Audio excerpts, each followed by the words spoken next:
Hey guys, it's Susie. Welcome back to the channel. Or if you're new here, hi, hello. I hope you all have had a wonderful morning, day, evening, afternoon, night, whenever y'all are watching this. If you're watching this, thank you so much for being here.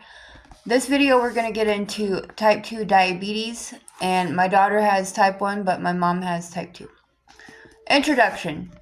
Type 2 diabetes, previously referred to as adult onset, or non-insulin dependent diabetes, is the most common type of diabetes in adults over the age of 40. It continues to be rare in children before puberty or under 10 years of age. However, type 2 diabetes has become more common in teenagers in recent decades. Type 2 diabetes accounts for about 16% of diabetes in youth 10 to 19 years of age. It occurs more frequently in African American, Native American, and Hispanic youth compared to non-Hispanic white youth who have higher rates of type 1 diabetes. Type 2 diabetes is often referred to as a lifestyle disease. While genetic risk plays a role in determining who develops type 2 diabetes, lifestyle is also an important factor. For thousands of years in the past, people were very physically active by necessity. However, we now live in a world of automobile travel, television, cell phones, computers, and video games. People are less physically active than in the past. In addition, high-calorie convenience foods, fast foods, and sugar-containing drinks have become a major part of our meals and snacks. The net result of these changes in diet and activity levels has been an increase in the number of people with excess weight and who develop type 2 diabetes in the US and worldwide. Reducing the likelihood of type 2 diabetes in people at high risk is very important and discussed in this chapter and in chapters 12, 13, and 32. Education is a cornerstone to both the prevention and the self-management of type 2 diabetes. Similarities and differences between type 2 and type 1 diabetes.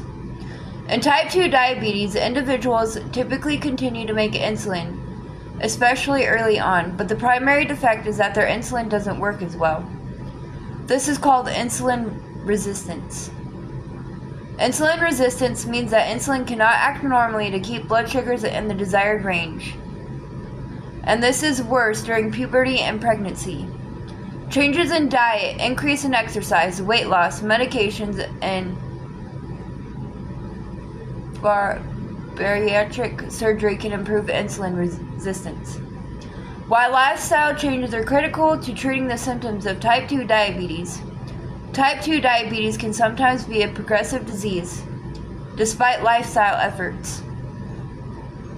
In contrast, type 1 diabetes, the primary defect, is an autoimmune attack on the pancreas that causes a person to lose the ability to make insulin.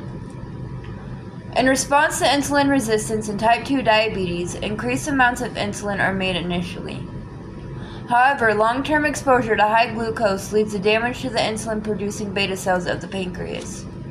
Over time, many individuals with type 2 diabetes produce decreasing amounts of insulin. This happens as the pancreas fails to keep up with the body's higher demands for insulin. Eventually, the person may need to take extra insulin by injection or insulin pump. In some cases, the increased insulin that the body makes to try to overcome the resistance causes darkening of the skin. The most common areas for this darkening are the fingers, neck, armpits, and elbows. By losing weight, eating fewer calories, exercising more, taking medications, undergoing bariatric surgery, or completing puberty, the sensitivity to insulin may improve and the dark skin coloring may lessen or disappear. Laboratory measurements sometimes help in deciding whether someone has type 1 or type 2 diabetes. Islet autoantibodies are typically not present in type 2 diabetes. In type 1 diabetes, islet autoantibodies are usually present. Measurements of C-peptide, a marker of how much insulin the body produces, may be normal or elevated in type 2 diabetes, but are generally low or absent in type 1. Sometimes, the type of diabetes is clear from the clinical picture at diagnosis. However, sometimes an individual with diabetes must be monitored for a period to distinguish between the two types. In rare cases, other types of diabetes are considered. Causes: inheritance, genetics. Type 2 diabetes has a stronger risk for inheritance than type 1 diabetes. In almost all cases, a parent and or grandparent will also have the disease. In the case of identical twins, if one twin develops type 2 diabetes, the other twin has an 80% chance of also developing the disease. In type 2 diabetes, there are many different genetic risk markers, which vary between families. There is not just one common genetic risk marker in all families.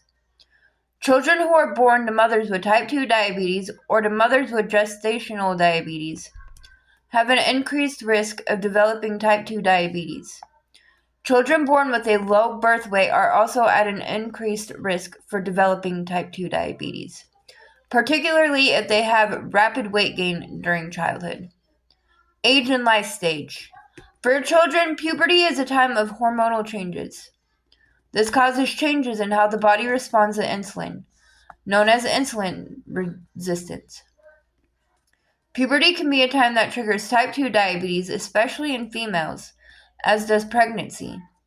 Aging in adults also causes changes in the body's ability to make and respond to insulin and is a risk factor for developing type 2 diabetes, especially in males. Lifestyle. Lifestyle changes are important. Excess weight is a risk factor for developing type 2 diabetes. Overweight is defined as a BMI from 25 to 29 for adults or from the 80th to 94th percentile for age for children. Obesity is defined as a BMI of 30 and higher for adults or at the 95th percentile or higher for age for children. The BMI can be easily determined for adults and older teens from height and weight. For youth ages 2 to 19, the BMI can be calculated using the CDC website. Most, but not all people with type 2 diabetes have excess weight. However, not everyone with overweight or obesity develops diabetes, indicating that other factors are also important. Factors that can play a role in excess weight include genetics, certain medications, eating on the run, recreational eating, eating foods higher in fat, increased portion size, increased screen time, TV, phone, computer, and videos, poor sleep, and decreased physical activity.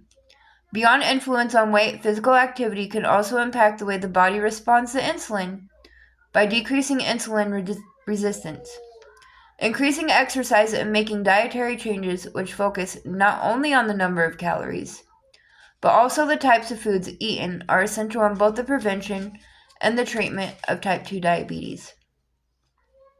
Smoking or exposure to secondhand smoke is also an environmental risk factor for type 2 diabetes. Sorry, y'all, it's like I can't talk right now. Diagnosis. Adults with type 2 diabetes can go several years with high blood sugar levels without other signs of diabetes. Then, with an illness or stress and decreasing function of the pancreas over time, symptoms begin, often gradually. In young people, the development of symptoms may occur more rapidly. Type 2 diabetes in young people is usually diagnosed around the time of mid to late puberty. This is because the insulin resistance normally increases at this time. Type 2 diabetes before puberty is rare. How it can be discovered. Sometimes an elevated blood sugar is found during a routine checkup. There may not be any other signs or symptoms. Increased urination and drinking of fluids may be absent or mild with type 2 diabetes. Weight loss can occur, though variable. Increasing fatigue may be present. During an illness, blood sugar levels and or ketones may become very high. The illness may be a deep skin infection, abscess, or yeast infection. Trouble with vision. Blurry, frequent change of glasses may occur due to swelling of the lens of the eye from high blood sugars. Laboratory testing for diabetes can confirm the diagnosis. If the hemoglobin H1C level is elevated, it is considered diagnostic. The 2-hour oral glucose tolerance test is a test done after fasting.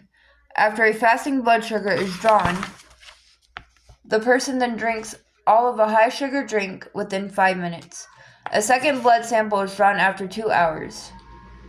If a random blood sugar value is high and there are symptoms of diabetes, the glucose tolerance test may not be needed. Treatment. As in type 1 diabetes, the family must learn as much as they can, as diabetes is a family disease. In children with type 2 diabetes, there is typically a family member with this disease.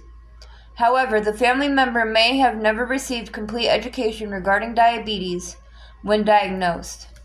Also, type 2 diabetes can worsen more quickly in children and teens than in adults. For this reason, their treatment may differ from adults in the family. The person with diabetes and his/her family may initially need to learn how to give insulin shots if ketones are present, symptoms of increased urination, thirst, or severe weight loss are present. There is uncertainty about the diabetes type. If the HbA1c is at or above 8.5%. A. Lifestyle changes. Nutrition. Medical nutrition therapy is individualized for each person and family.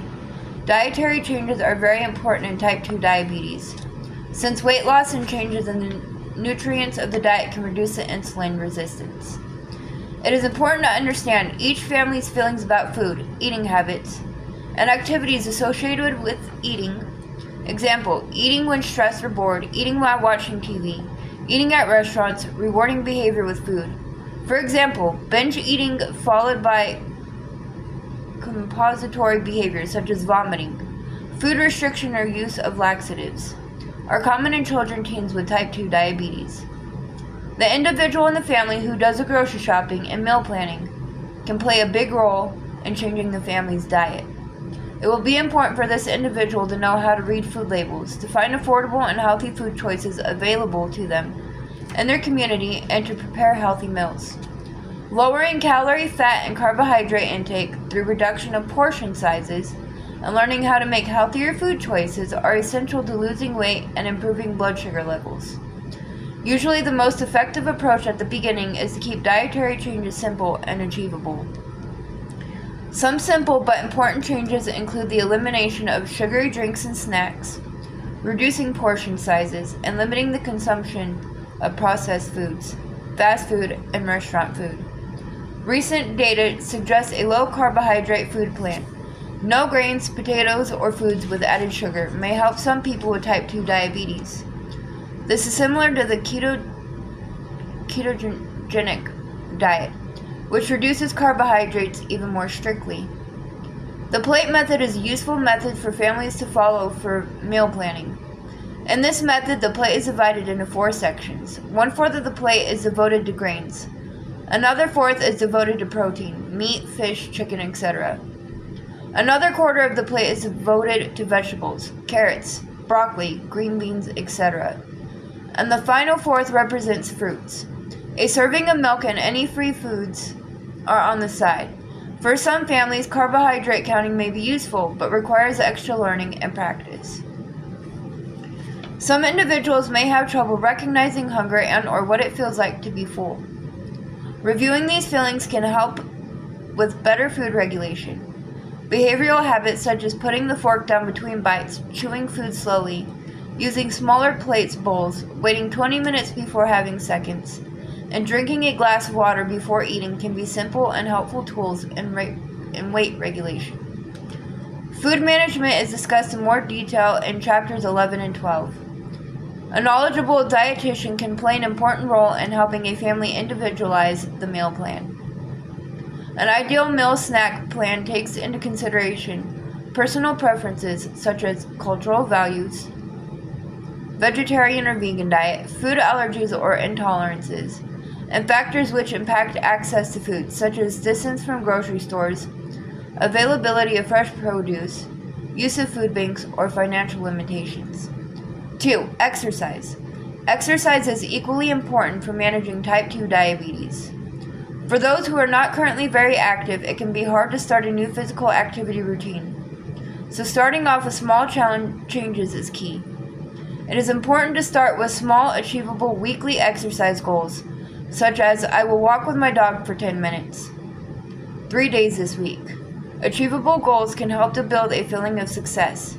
This can help develop motivation to continue exercising and making new exercise goals. It is also helpful to establish rules to promote activity, such as restricting video games until after completion of the activity for the day. In order to motivate a child, adolescent to become more active, giving them a choice between doing an active household chore such as vacuuming or going outside and riding a bike for 20 minutes may help. Most physical activity experts suggest 60 minutes of activity per day. Starting out slowly is more realistic and will reduce muscle soreness that can be discouraging. In addition, while increasing exercise, it is important to reduce sedentary activities such as television, computer use, and video game time.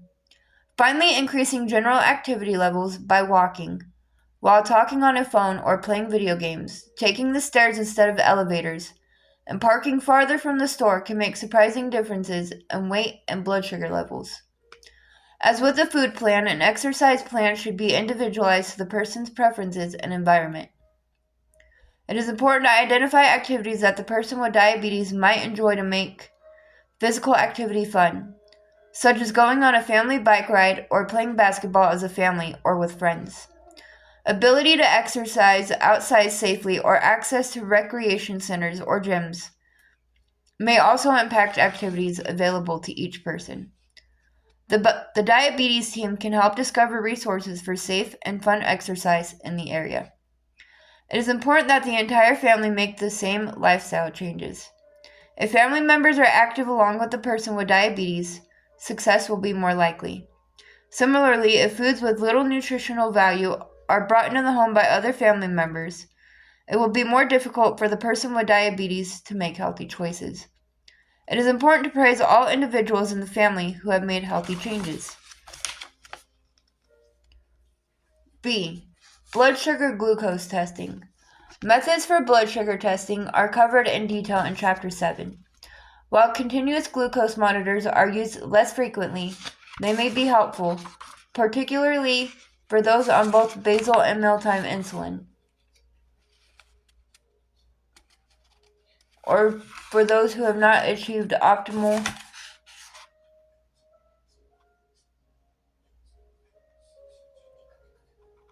diabetes management. Sorry guys, I lost where I was. Additionally, studies have shown using a continuous glucose monitor intermittently may give people with type 2 diabetes important information about how different foods and activities impact blood CGM glucose and thereby improve diabetes management. In the morning or before meals, the blood CGM sugar target range is between 80 and 130. The values after any meal should be below 180.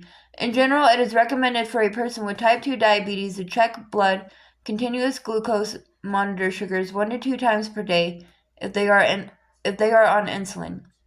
Insulin may be started initially to lower the HbA1c.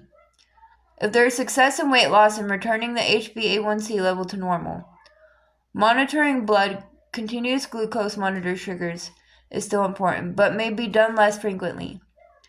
In people who are not taking insulin, the frequency of measuring finger stick blood sugars is often decreased to 2 times per day, approximately 3 days a week. This should be individualized and discussed with the diabetes care provider.